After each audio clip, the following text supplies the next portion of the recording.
Okay, so when I say unicorn, what do you picture? Probably, a big, beautiful white horse, a shimmering horn, the whole deal, right? Well, what if I told you the real story, the original story, is way, way stranger than any fairy tale? Yeah, let's get into it. So here's what we're gonna do. We'll start with the unicorn we think we know. Then we're gonna jump in a time machine and go way back to its origins. And you'll be surprised to hear it started as a creature of fact, not fantasy. From there, we'll dive into all the medieval myths and magic, expose the actual animals behind the legend, that's a good one, and finally, see how this creature became this massive symbol all over the world. All right, first up, the unicorn you picture. You know the one? It stands for purity, grace, just raw, untamed power. This is the unicorn that's been plastered on everything for centuries, the one that totally captures our imagination. It's all about innocence and pure, uncut magic. But what if the original unicorn was, well, none of those things? What if the animal that kicked this whole thing off wasn't graceful, had zero magic, and get this, wasn't even a horse? Now that's where our story really gets good. Okay, so let's hit rewind. We're gonna go way past all the fairy tales, past the knights and castles of the Middle Ages, all the way back to ancient Greece. Because back then, the unicorn, yeah, it wasn't a myth. This is what's so wild to me. The first time we see unicorns written down, it's not in some book of myths. No, it's in a natural history book, like a science text. Around 400 BCE, a Greek historian writes about these wild asses in India that have a single horn. So for the ancient Greeks, this wasn't a fantasy creature, it was just a weird animal from a faraway land. And it doesn't stop there. It even pops up, believe it or not, in the King James Bible. But here's the plot twist. That whole Bible thing, it was basically a typo, a translation error. See, the original Hebrew word was reem, and scholars now are pretty sure that meant an aurochs, which was this huge, massive wild ox that's now extinct. But the translators working on the King James Version, they didn't know what a reem was, so they looked for something they did know with one horn and landed on, yep, the unicorn. And just like that, a simple mistranslation gave this myth incredible biblical authority for hundreds of years. Okay, so fast forward a bit. It's really in the Middle Ages that the unicorn goes from being this weird, misidentified animal to the full-blown legendary beast we're all familiar with. And at the absolute center of this new legend was the horn. It even got its own special name, the alicorn. And let me tell you, this thing wasn't just for show. People in the Middle Ages believed it was one of the most powerful magical items on Earth. They thought it could neutralize any poison, like instantly. Imagine you're a paranoid king, and most of them were.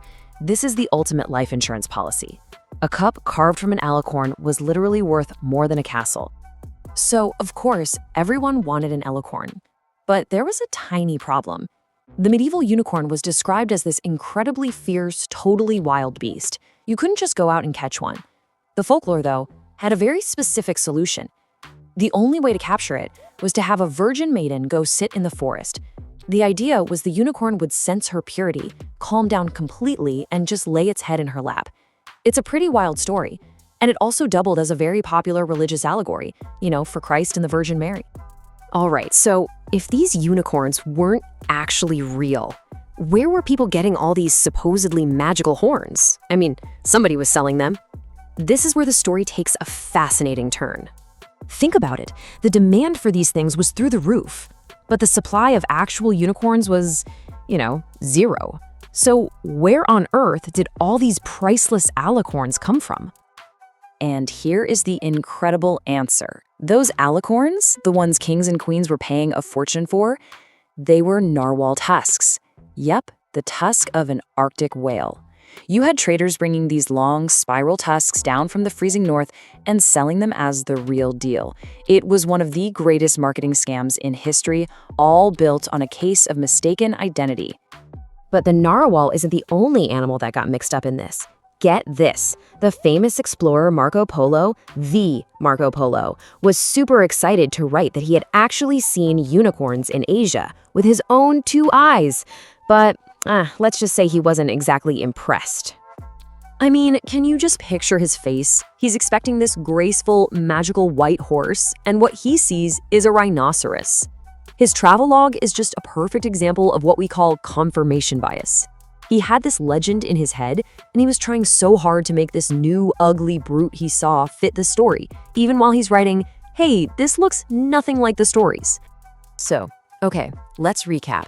The unicorn is a big mix of translation errors and a couple of really key cases of mistaken identity.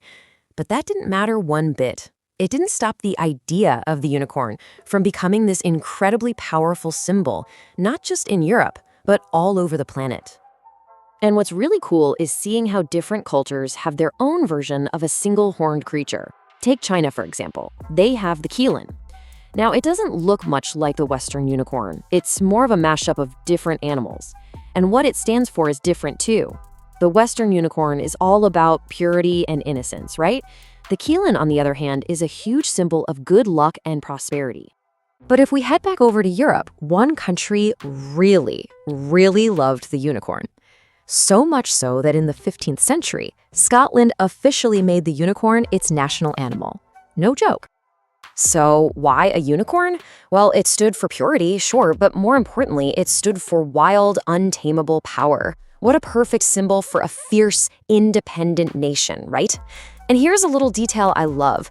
Whenever you see the Scottish unicorn on a crest, it's almost always in chains. And those chains are there to show that the Scottish kings were so powerful, they could tame even the untamable. So when you boil it all down, the unicorn has been on one heck of a journey. It started life as a misunderstood animal in a Greek history text, then it morphed into this huge magical symbol in the Middle Ages. And the whole time, the legend was being propped up by a whale's tusk and a confused explorer looking at a rhino. And that really leaves us with one last big question. We know the unicorn isn't real. We know its history is this tangled mess of mistakes, marketing, and myths. So why? Why is this imaginary creature born from all these errors still so powerful today? Why does it still have such a tight grip on our imagination as this ultimate symbol of magic and hope and, well, purity?